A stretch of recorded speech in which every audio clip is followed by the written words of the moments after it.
The Department of Transportation just purged 3,000 CDL training providers from the Federal Registry, with another 4,500 on the chopping block.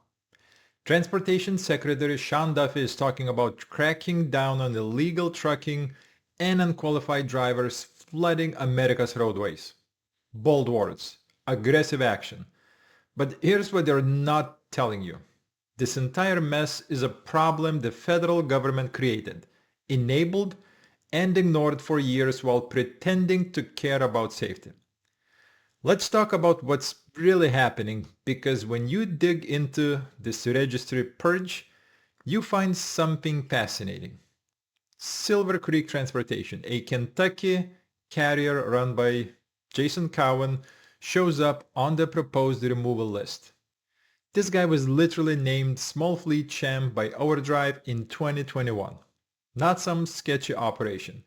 A legitimate family business hauling freight for years.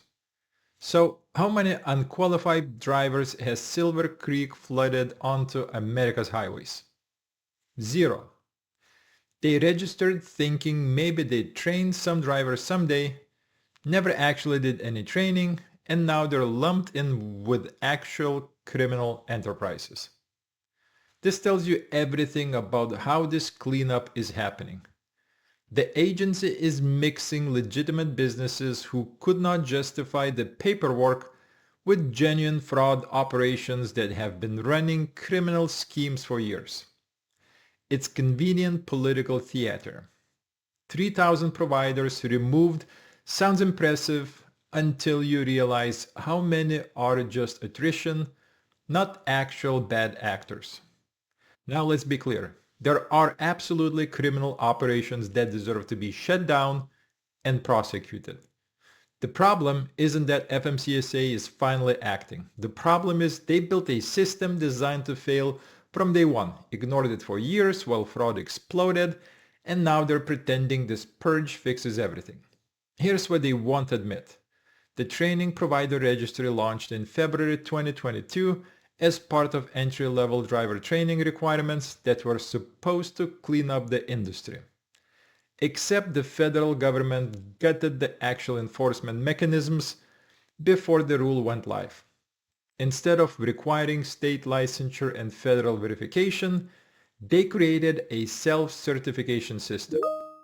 Schools register themselves, attest they meet state requirements, and FMCSA does not verify anything. That's not a training registry. That's an honor system with federal branding. The results were predictable. Roughly 2,100 CDL schools are actually licensed under state laws. The Federal Registry currently lists 35,000 providers. Where did the other 33,000 come from? Many are legitimate operations with multiple locations, but thousands are CDL mills offering little to no real instruction, just guaranteed credentials for a price. Steve Gold, CEO of 160 Driving Academy, one of the largest training networks in America, has been sounding alarms for months. He's not anti-regulation. This is his business. And he's saying the federal system opened the door to massive fraud by allowing self-certification without proof of state licensure or inspections. But it gets worse when you look at the actual fraud happening while FMCSA administered this registry with aggressive indifference. In Washington state, investigators uncovered a scheme involving Skyline CDL School. Gold envelopes stuffed with $520 to $530 in cash were being mailed to a tester named Jason Hudson, each tagged with a student's birth date. The payments secured fraudulent passing scores for students who never took the test. Between April 2023 and September 2024, Hudson recorded 877 exams. 822 were from Skyline. When state officials retested drivers, 80% failed. over 100 licenses were revoked. This scheme ran for 18 months while the training provider registry was supposedly monitoring everything. The registry did not detect it. State auditors caught it during a routine check. Gold envelopes with specific cash amounts and birth dates. This wasn't sophisticated. This was basic bribery that continued undetected because nobody was actually watching. Now let's head to Massachusetts, where former state police sergeant Gary Sederkist was convicted on 48 counts for giving false passing scores to at least 40 CDL applicants. Some had failed the test, some never took it. Sederkist and his crew used the code phrase "golden handshake" to identify applicants who would receive special treatment. Text messages show Sederkist describing one applicant as an idiot who had no idea what he's doing and should have failed about 10 times already. That driver got a passing score and a CDL. What did Sederkist get for putting unqualified drivers behind the wheel of 80,000-pound trucks? Cases of Fiji water, Arizona iced tea, Twizzlers, and Swedish fish. A new driveway valued over $10,000. A snowblower. This man compromised public safety for bottled water and candy, and he did it for years. February 2019 through January 2023. Right through the implementation of entry-level driver training that was supposed to prevent exactly this. Then there's a Louisiana where a federal grand jury indicted multiple Office of Motor Vehicles employees in August 2025 for a conspiracy that ran from August 2020 through February 2024. The scheme bypassed knowledge testing, entry-level driver training, and skills testing. Restaurant owner Mahmoud Akhtab allegedly bribed OMB employees and training operators to issue CDLs without applicants completing any of 3 federally mandated steps. When testers could not answer knowledge questions, they Googled the answers. This is not ancient history. These schemes operated during and after ELDT implementation. The training provider registry was live. The federal database was supposedly tracking everything. And systematic bribery continued in multiple states simultaneously because the honor system does not work. Between 2001 and 2025, Department of Transportation investigations documented over 6,000 fraudulent licenses issued to unqualified drivers. Conservative estimate. Many could not speak English. Many had never driven a truck. Some never took a road test. The death toll from crashes directly linked to fraudulent CDL holders stands at least 13 killed and hundreds injured. The worst was a 74-vehicle pileup in California that killed 2 and wounded 51. This is the context ELDT was supposed to address. Federal regulators knew the system was corrupted. They knew fraudulent schools were operating as diploma mills. ELDT was supposed to fix this. Instead, industry lobbying gutted the rule, removing the standards that would have made it effective. Here's where this gets interesting. After FMCSA removes a provider from the registry, that's it. They're delisted. But there is no systematic investigation of how many unqualified drivers that provider graduated before getting caught. No tracking of where those fraudulently trained drivers ended up. No criminal referrals in most cases, just removal from a list.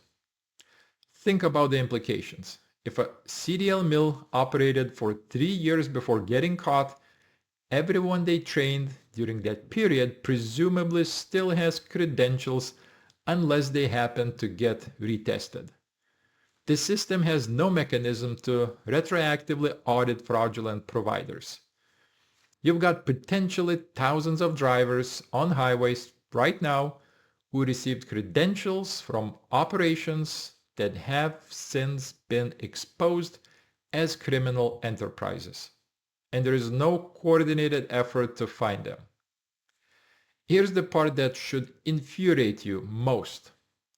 For the first few years after ELDT took effect in February 2022, FMCSA barely enforced anything. Industry associations report only 4 providers were removed from the registry in the first couple years, and 3 were emergency removals for egregious violations. Aside from immediate threats, almost no routine enforcement occurred while fraud reports continued surfacing. Now, suddenly in late 2025, under new leadership, FMCSA is aggressively removing hundreds and flagging thousands. The Monday announcement is a great start, but it's also an admission that the foundational system is broken. You don't suddenly need to purge 3,000 providers and flag 4,500 more if your oversight systems were working from the beginning. The structural incentives make fraud almost inevitable. DMV employees who administered CDL tests make around $35,000 annually. A few months of accepting bribes can equal their entire yearly salary. Low pay with database access and minimal supervision creates conditions where corruption becomes rational. On the training side, when you're charging $5,000 for CDL training and students expect guaranteed results, the pressure to deliver becomes intense. Legitimate training can guarantee passage, but if the school down the street is guaranteeing CDLs for the same price by bribing testers, legitimate operators either match that or lose students. ELDT does not address any of these structural problems. It just requires training from a registered provider.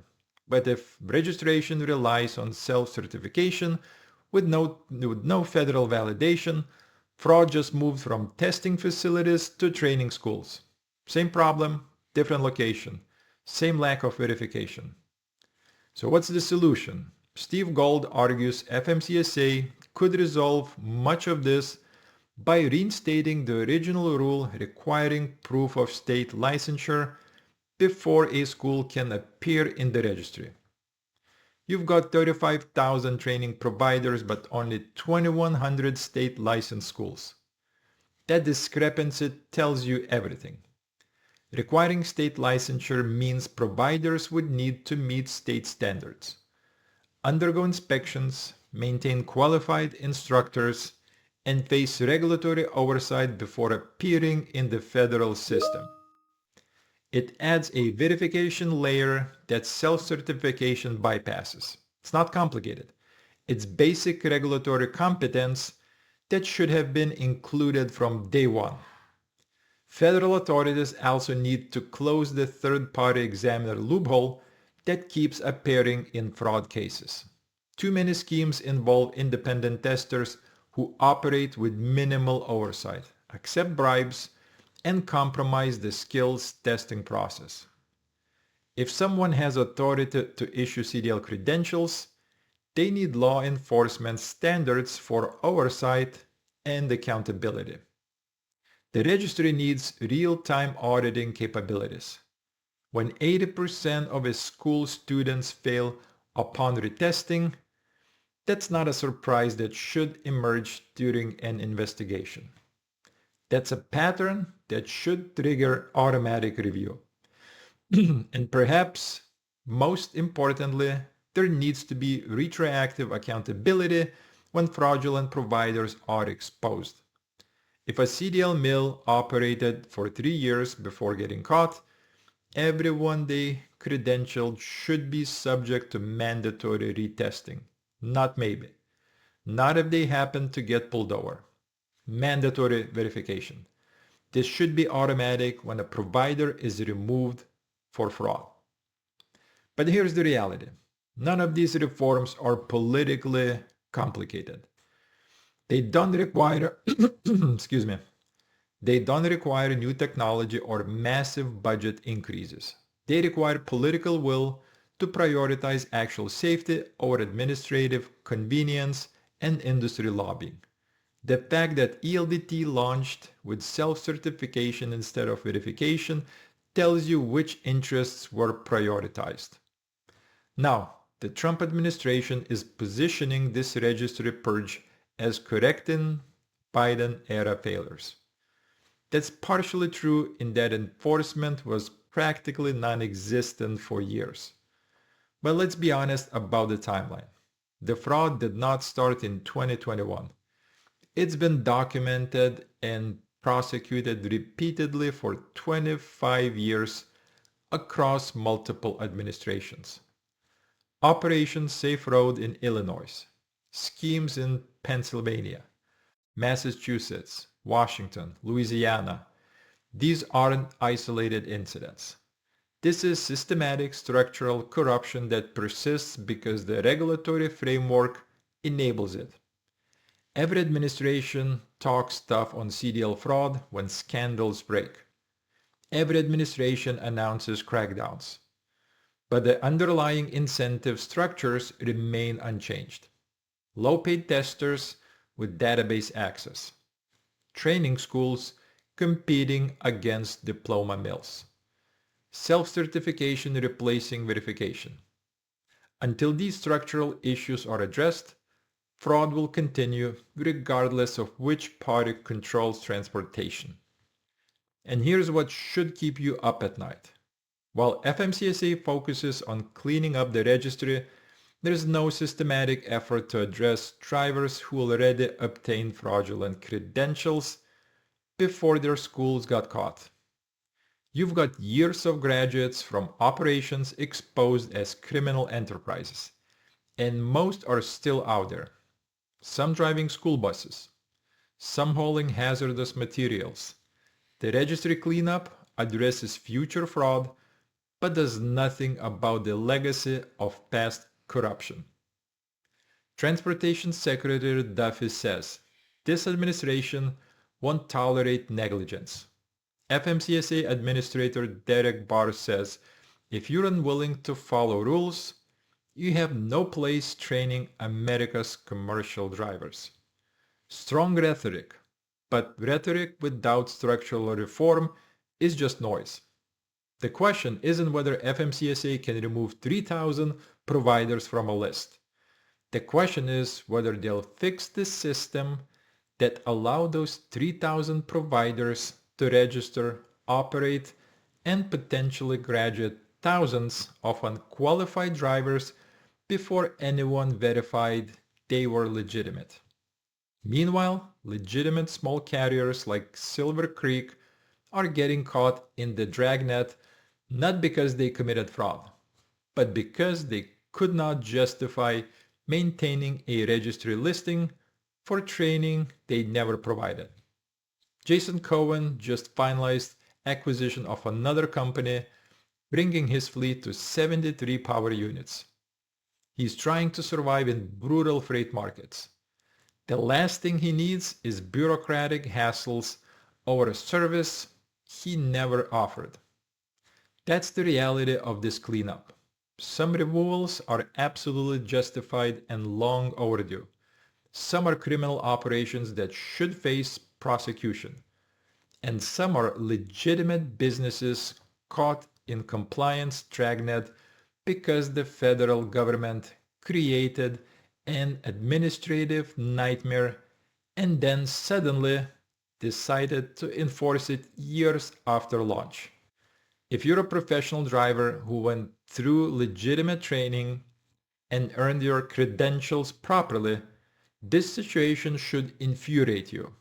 You're competing against people who might have bought their CDLs through bribery schemes. You're sharing highways with drivers who may never demonstrated competence behind the wheel. And you're watching federal regulators congratulate themselves for cleaning up a mess they created through regulatory incompetence and selective enforcement. The solution is not complicated.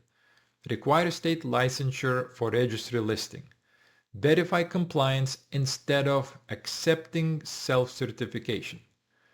Close third-party examiner loopholes. Implement real-time auditing. Mandate retroactive retesting when fraudulent providers are exposed. None of this is rocket science. It's basic regulatory competence that should have been standard from day one. But until those structural reforms happen, expect more scandals, more fraud, more schemes, and more headlines about crackdowns that don't actually fix anything. Because when your regulatory system relies on the honor code, in an industry where dishonesty has been documented for 25 years, you're not creating safety standards. You're creating theater while unqualified drivers continue operating with credentials they didn't earn from providers that should not exist. The training provider registry purge is a start. But without fundamental reform, it's just political theater that addresses symptoms while leaving the disease untreated. And meanwhile, drivers like Jason Cohen, who never trained anyone, and dealing with removal notices while actual CDL mills operated for years without consequences. That's not fixing the system. That's just proof the system is broken. Don't forget to like this video, subscribe, and hit that bell so you never miss an update. Your support lets me keep bringing you more content just like this. I'll see you next time.